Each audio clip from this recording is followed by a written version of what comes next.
Hi, నేను మీకు ఇప్పుడు 3 కేజీల చికెన్ కర్రీ రెస్టారెంట్ స్టైల్లో #1 క్వాలిటీ A1 క్వాలిటీ ఎలా చేసుకోవాలో చూపిస్తా. నాది చికెన్ పకోడీ సెంటర్ కాబట్టి డ్రింక్స్ పకోడీ ఆర్డర్ వచ్చినాయి చేస్తున్నాను.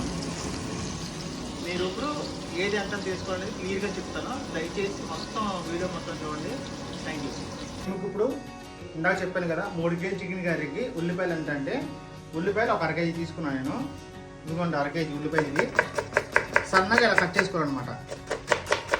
ఉల్లిపాయ లావు ఉంటే కర్రీ టేస్ట్ రాదు, ఎందుకంటే ఒక విధంగా వేగాలన్నమాట.